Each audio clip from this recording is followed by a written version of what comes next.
Bloomberg Audio Studios. Podcasts, radio, news.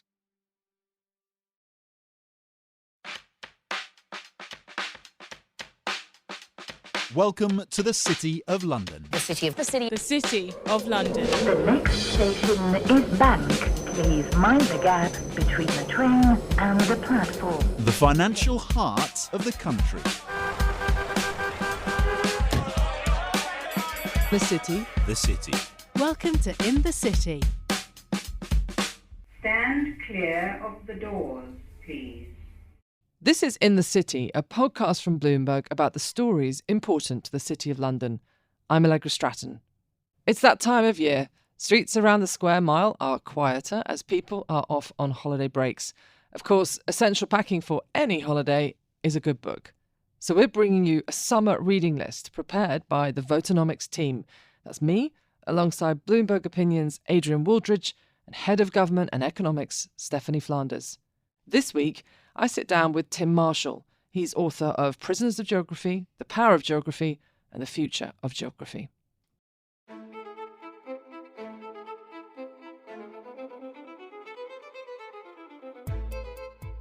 Hello, Voternomics listeners. It's Allegra Stratton, and it is time for another edition of our summer reading special.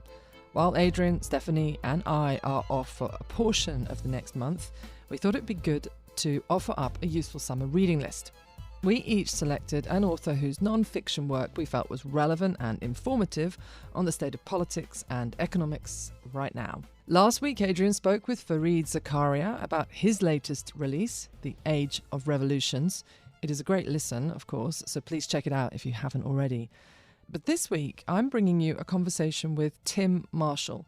He's the author of Prisoners of Geography, The Power of Geography. You've probably read both of those on previous summer holidays. But now, more recently, The Future of Geography. Now, this is the edition where Voternomics goes astronomic. When I'm not at Bloomberg, I help run the UK's first spaceport, Saxe-Voord, which is based in the Shetland Islands. What has been striking to me week after week of recording Voternomics with Stephanie and Adrian is that all the dynamics of diplomacy that we discuss can also be seen in the space domain. Space has the capacity to impact voters' lives and boardrooms too. But despite the best efforts of Elon Musk et al., it still remains a weirdly liminal area, very far away from mainstream discourse. So to help bring space into Voternomics, I wanted to bring in author and geographer, broadcaster, Tim Marshall, who wrote the best-selling Prisoners of Geography and a number of other bestsellers, and has now applied, or rather published a book last year, applying his signature erudition and wit to space. Welcome, Tim. That's very kind of you. Thank you. I'm a big fan. Always have been. When you were Sky News diplomatic editor when I was at Newsnight? That sort of thing, yes. Our Does paths rarely crossed, though, because you did the big brain stuff. They did cross, though. I was trying to remember. There was a summit, wasn't there, where I think we both raised eyebrows and had our head in our hands at some point. But look, Tim, in your book, you are clear that we are now, to quote you, we're now in the era of astropolitics. Tell us what that means. Astropolitics is when geopolitics moves out into space. Geopolitics is where you look at resources, populations, people, everything, really. And there is a geography to space, which is not properly explained usually, and that geography does inform part of the decision-making that big countries and indeed companies make. And so we're now deep, I would say, into the era of astropolitics and also what I would call Space Race 2.0, because there are many similarities with the 60s and 70s, but there are also major differences. They are? Well, in those days, there were no such things as lasers. There were no commercial companies in space. We weren't shooting, basically, things the size of fridge freezers at asteroids to see if we can deflect them. We never dreamt of mining the moon, and the commercial aspects of it were I wouldn't say peripheral. I mean, Boeing and Lockheed Martin, of course, they always had a relationship with NASA. But one of the biggest differences in Space Race 2.0 is just how front and center commercial companies are. And I don't just mean Elon Musk. There's a raft of companies who are pumping billions of, it's a billion, more than billions of dollars industry, and it's growing rapidly. It's a very high risk industry in many ways. So, it is different to the first iteration. So, Tim, let's talk about low Earth orbit, which people call LEO for short. There's lots of definitions for it, aren't there? But essentially, it's anything under 1,000 kilometres up. This is another problem. I mentioned earlier about the differences between Space Race 1 and Space Race 2.0. Another problem is we don't have the legislation or even the guidelines for Space Race 2.0 because the space regulations and guidelines were written in the 1960s. The Outer Space Treaty is 1967, and we can't even agree exactly where space starts. But you asked me about LEO. It's very worrying talking to someone who really knows more than you do about this. I had no idea you were involved in the Scottish... The same, Tim. The Scottish version of Cape Canaveral. Low Earth orbit is where a vast majority of the satellites are. There are about 8,500 working satellites, about 3,000 defunct satellites, which is a lot. And, my generation growing up in the 60s and 70s, there were only really two space powers. Only two people who really had a presence in space that we were all aware of. There's 80 countries in space now, and I know there's a lot of space up there, but it is getting crowded. And conservative estimates are that there will be at least 30,000 satellites by the end of this decade. That's a conservative estimate. The Chinese will probably put up 20,000. Musk will put up 10,000. And that's just two examples. And although the satellites are getting smaller and smaller, some of them are the size of a Rubik's Cube, CubeSats as they're known, it's getting crowded, it's getting competitive. You said in the introduction about how, it's pretty sort of out there and not part of our lives. And it's true, we don't think about them, but it's absolutely integral to all of our lives. Every time you put petrol in a car, every time you get on a plane, every time you do a bank transaction, and thousands of other examples, they are connected to space, and it's a growing industry. You've summarised there the companies and the money to be made, the big business that is being made out of satellites up in space right now. But you also alluded to, if we've got 30,000 satellites going up in the near future, 20,000 of those will be Chinese, and then some of those will be Musk and American. Right there in that sentence, you've given us the kind of great game of Earth transposed to space. Just talk us through, and this is, I think, probably what your astropolitics is all about. Just talk us through how geopolitics is playing out right now. Go back to the beginning of the last century, when everyone realised that oil was going to replace coal in the military terms, economic terms.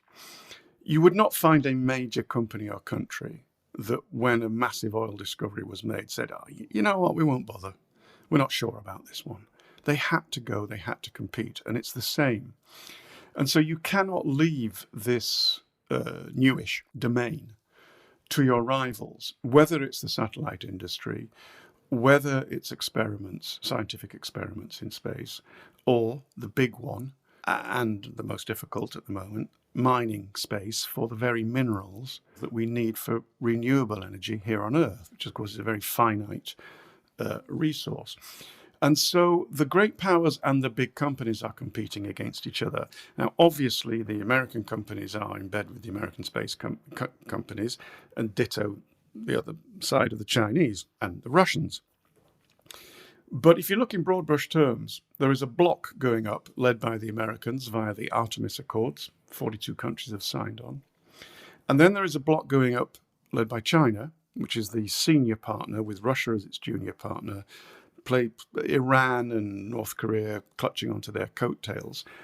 And that is exactly the two blocs that we see dominating the global picture on Earth. It is absolutely mirrored with what's going on in space.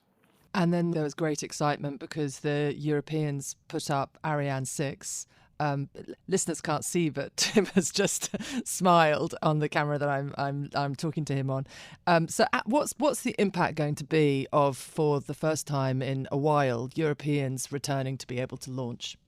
It's positive if you believe that this, A, is our future, and B, on balance, our adventures in space are a good thing, and I do fall down on that side of the argument. The Europeans, in the shape of the ESA, European Space Agency, but also in the individual countries. The UK is a major space player in the second tier. The EU in the second tier, which is folded into the ESA. Germany, I think you could argue, is a second tier of space power. France, definitely. Italy, definitely. Along with people like the UAE, Japan, and Israel. So these second tier companies, they can't do what the Americans and the Chinese do, mostly because of budget constraints. But the French, by launching out of French Guiana that rocket, have sort of nailed their colours to the mast that, we're not going to get left behind. I mean, the Europeans accept they can't match the big two, or the big three, actually, because Russia's in the top tier as well. But it is a statement of intent, and the Europeans really are a player. But this matters, doesn't it? It's not just sort of the Europeans showing that they have the toys too. It is the Europeans showing that they have the access, the ability to get to space. So that means that they can access their lucrative, important, vital infrastructure relying on satellite systems. So in the event that they cannot at some point ask the Americans to do it. Yeah, I mean, there's many historical echoes there, because one of the reasons the French really ventured out on their own, I mean, there's a whole bunch, including the force de frappe, their independent nuclear capabilities, is that, and this goes all the way back to the 70s, when there was a coup in one of the North African countries that France takes a great interest in still. And they were invited to intervene on the basis of some American satellite information, and they just didn't trust it. And it is murky whether the Americans sort of fed them the best bits of the satellite information to try to drag them into taking some action in the African country. And this was one of the triggers. France thought, we need our own independent eyes on via the satellite. I mean, this is the military aspect of it. And off they went with, as well as their independent nuclear force, they needed their independent satellites, because they do not wish to be reliant upon the United States, as so many Western countries are. So that's the sort of genesis of that, and it continues to this day. And of course, there's the commercial aspects to that. You don't want to be reliant upon American technology when your own industry will be harmed by that. I mean, we're seeing a little bit of this at the moment in the defence industry. The new Labour government is very keen to forge links back with the EU countries and actually get a place around the table in talking about the European defence industry. I'm not talking about, how many soldiers you have, but armaments. And it's the French that is leading the fight back within the EU, saying, hang on a minute, do we want to let Britain into the decision-making process when it's not in the EU of the European defence arms industry? Sorry, I've gone off a bit of a tangent, but it is related back to why the French insist on that. But it's central to what we're looking at right here, which is that these are terrestrial geopolitical tussles and relationships that are sort of having an amplified or expression in the space domain. Of your sovereignty, in a way. And that will go even further on the moon, about sovereignty on the moon. I mean, nobody's going to use that word and say we have sovereign rights, but they will certainly stake their claims. They just won't use the word sovereignty. Let's come on to the moon in a second, which is a sentence you don't often utter. Well, not for about 50 years, in fact. A, the suggestion we could saunter onto the moon, but B, just the sentence, let's move on to the subject that is the moon. That's not something I have said often in my journalistic career. But before we do, just switching focus slightly, which is Elon Musk's Starlink was critical in supporting Ukraine and giving it access to the internet and the rest during Russia's invasion.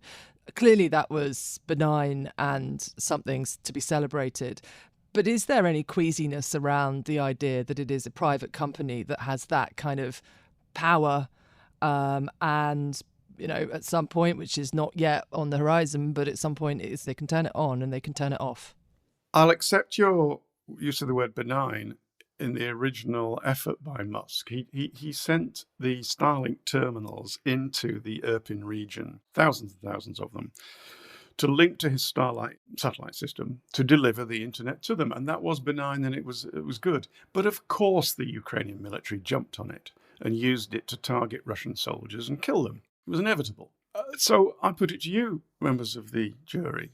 Does that make Starlink a legitimate military target for Russians to fire upon? Discuss. Because I referred earlier to the treaties of the 60s. The Outer Space Treaty in 1967 doesn't cover this because you couldn't do anything in those days. Whereas now, you can fire a ballistic missile from the surface of the Earth and you can hit a satellite and knock it out. That has been done to test by 4 countries, Russia, USA, India, China. They haven't done that this time. You can spoof the satellites. You send up packets of information which confuse the chipboard, put them out of action perhaps. And you can dazzle them. You send up direct energy beam, so much light floods into it, it blinds the camera. And those last 2 the Russians have been doing. They have been taking military action against an American company in space because it has been used by their Ukrainian foes on the ground. This is new territory. And we don't have the rules and regulations required because it's hardly going to stop there.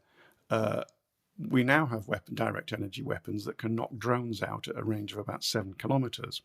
The Americans have perfected them. The Brits have got them. So you can fire a laser beam at a drone several kilometers away and knock it out of the sky. What happens if somebody sticks one of those on a satellite in order to target other satellites? The moment one country does, every country will have them. So we urgently need, I hesitate to say laws because international law is an oxymoron sometimes, but we definitely need guidelines.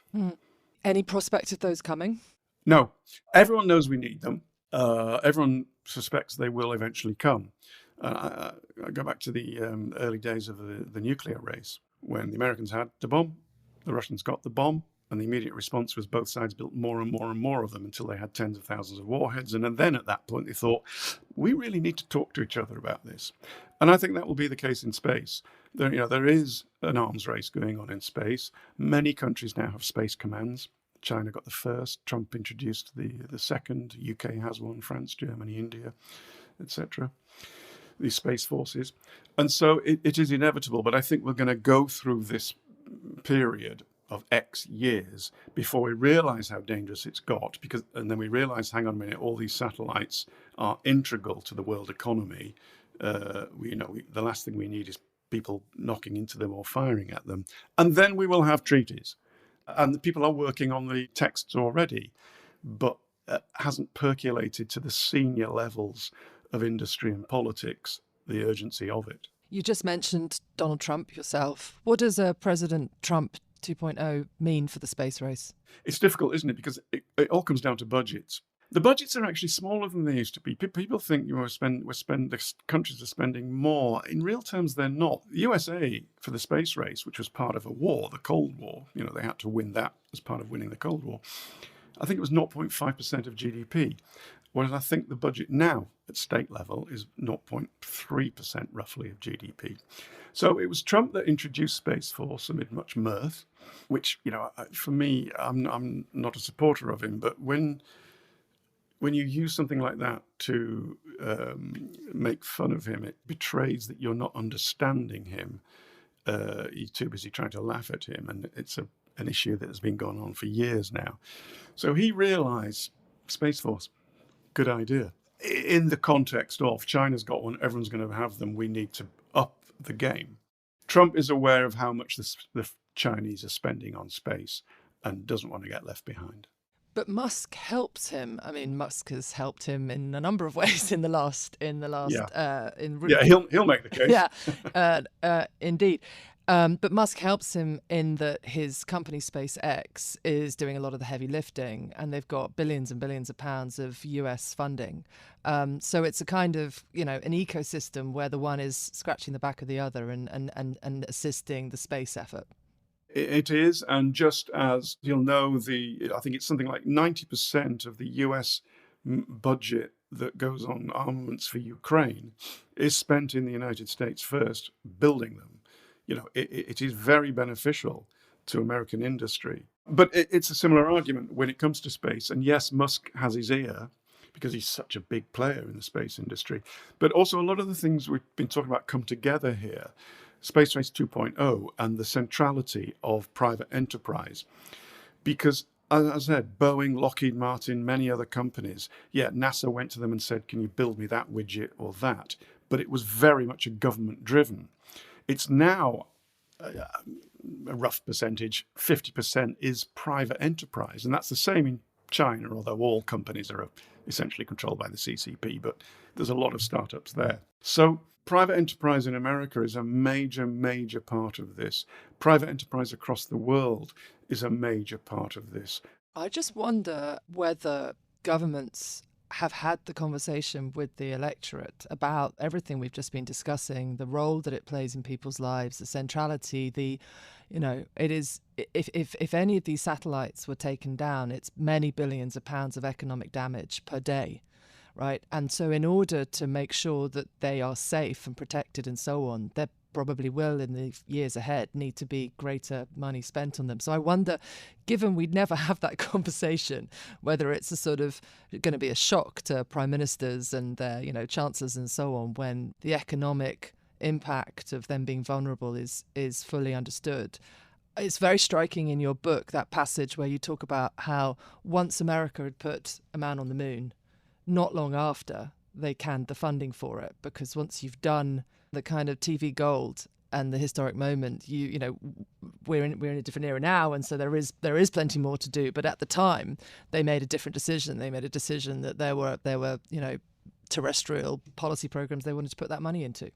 That, I think, would be relatively easy if you came to the military side of it. People kind of understand that. Protecting satellites from debris by cleaning up space, which is a huge, huge issue. I thought war was going to be the biggest issue. And then the experts explained to me that what keeps them awake at night is debris, because in case the systems go down, and as you said, costs economies billions. And this is just to explain, this is just old bits of old satellite and junk from stations and so on flying through space and knocking out a satellite. Which then knocks out a satellite, et cetera, et cetera. Yeah, it's in the film Gravity, which they nicked off the Kessler syndrome, which was the sort of worst case scenario where they all crash into each other and the world economy collapses and goes dark. So I think you can make those cases. It gets harder when you just talk about exploration. Why are you cutting budgets here so we can go and explore there? That's much harder. But I think we gradually become more and more aware of how important space is to our economic livelihoods, and also if you can make the very contentious case that it is worth burning all that fuel and taking all those risks to go and mine for, and despoil the moon, yes, for the metals we need for renewable energy, that's a hard sell as well. But no, we're not really having these arguments, but I think we'd be having more of them if it wasn't private enterprise making so much of the running. Just to explain to the listeners, there's a lot of the scientific exploration on the moon that is, do you think it's pointless? I don't think you do think it's pointless trying to use the moon as a stop ahead to Mars and so on. I go back to what we said at the beginning, and the race for oil.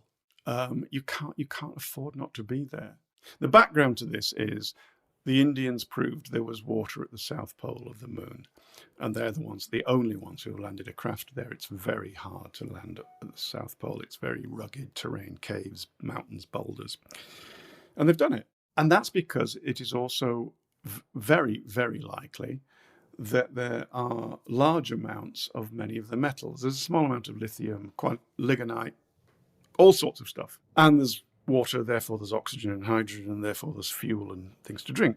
So you've proved that it's theoretically possible to go there. Now, getting there, which everybody is trying to do, is also doable. It's is there enough of the stuff down there? And can you make it profitable to dig it up? Stick it in some sort of space shuttle, because there are now space planes. The Americans and the Chinese have got them robotic. They look like the shuttle. They can go up for more than 2 years in orbit and further. Is it viable? At the moment, the economics don't add up. But lithium, as you know, is destined, it is thought, to go up, I think, something like 40 times its current value over the next decade. And so as those prices of these precious metals go up and the finite resource here goes down, so the economic modelling of the moon becomes potentially more viable. But even though you're really, I wouldn't say you're betting the farm, but, it's high risk. But as a country or a company, you cannot afford not to be part of this. Give you one, I know we're going to run out of time, one last example. And this is even more theoretical, but it goes back to what I said about oil, and you're not going to... It's the beauty of podcast, Tim. We've got as long as you want, pal. I'll try and be brief. There's helium-3 on the moon. We don't have very much of it here. There's lots and lots of it in the soil and the rocks up there. If AI could possibly crack nuclear fusion, not fission, not breaking it apart the way we do now, not smashing atoms apart, but fusion. If AI can do that, because we've been told for years and years we're on the cusp of it. The helium-3 that's on the moon can be used as fuel, but radiation-free fuel. And the head of the Chinese Space Agency, an eminent scientist, believes there is enough helium-3 on the moon in those circumstances to fuel all of humanity's energy needs on Earth for the next 10,000 years. Now, I don't know if we're going to crack fusion. I don't know if the economic modelling can go and get the helium-3. But the point I'm making is, with those sorts of stakes there, which major player is just going to say, nah, I'm not going to bother? And that is one of the reasons why we're going to go. Another reason is much more romantic. There is something in the human spirit, which is why we've always climbed to the top of a mountain to see what was there and gone across an ocean because we wondered what was on the other side. And that is our restless spirit. So I've spent 45 minutes talking economics and politics to you. But, there is also that side of us. And that is another reason why we are going to keep going. I'm trying to think forward to the moment when a country, and which country will it be, says, do you know what? We're going to start digging. That moment when they start digging in any kind of industrial way on the moon, there's all sorts of legal and ethical issues, not least that for many, many people around the world, the moon is spiritual. Sorry to go all spiritual on you, but No, there are legal and ethical issues. And I don't want to sound too cold saying that. It's more cynical than cold. All right. I mean, this brings us back to the Artemis Accords. America, series of bilateral agreements with more than 40 countries now.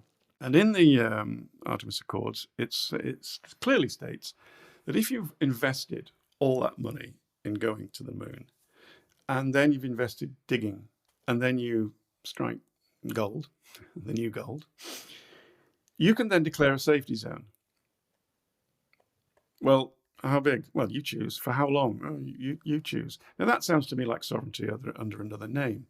And you can quote to me as much as you like the 1967 Outer Space Treaty, which was not ratified by everybody and is completely out of date. But I'm going to keep digging. So, I accept these ethical and legal challenges. The ethical challenges to mining lithium in the DRC may be correct, but they haven't won the argument.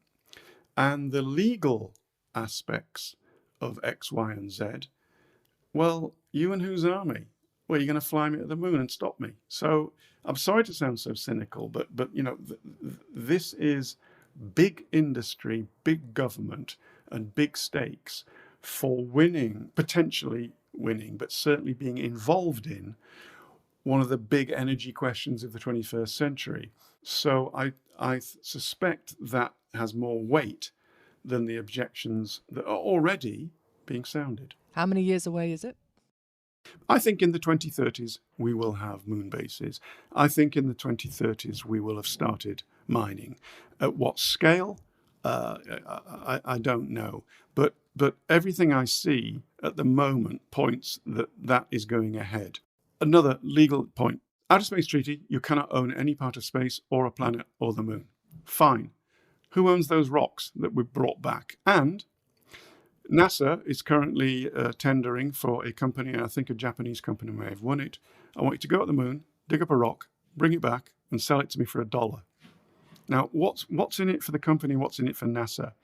The company's going to get a lot more tenders and $1. But NASA are going to prove norms. They're going to establish norms. Because once you've bought that, you have established that, yes, you owned it, you sold it to me, I own it. And I know it's only $1 and a rock, but the point is you're establishing norms. Another one, United Nations Convention of the Law of the Sea, which I'm sure you read most evenings.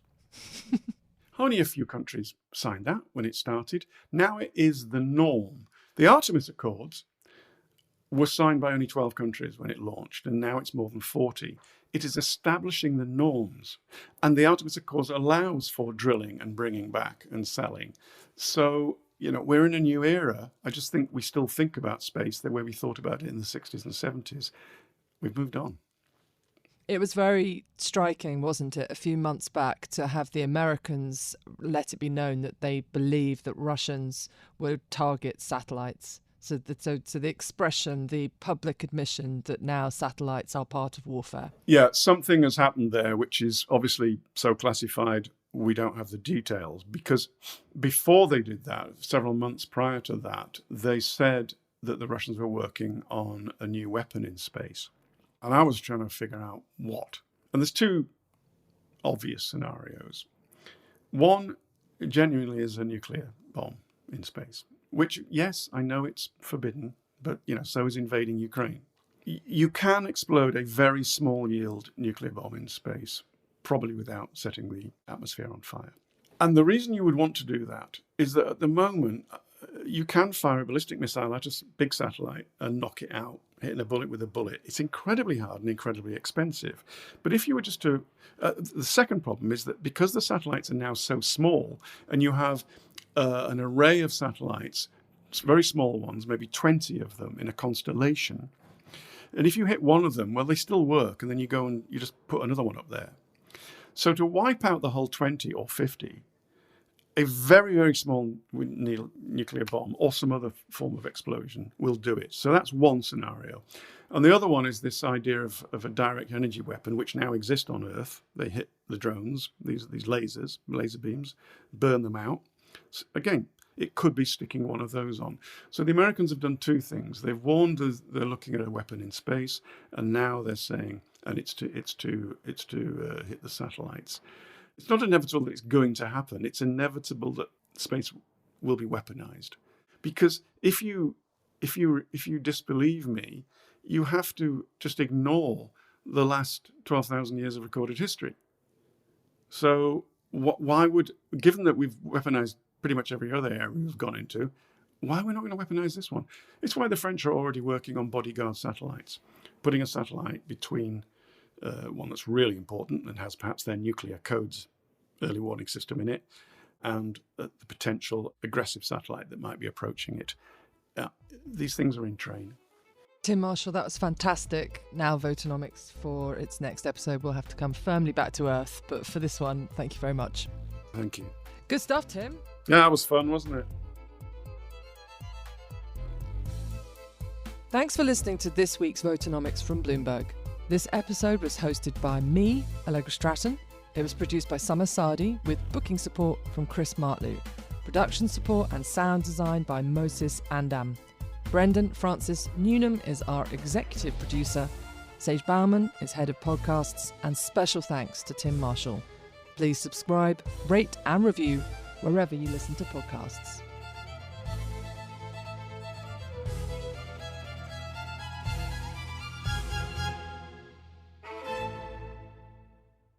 Thanks for listening to this week's In the City, featuring an interview from our sister show, Voternomics.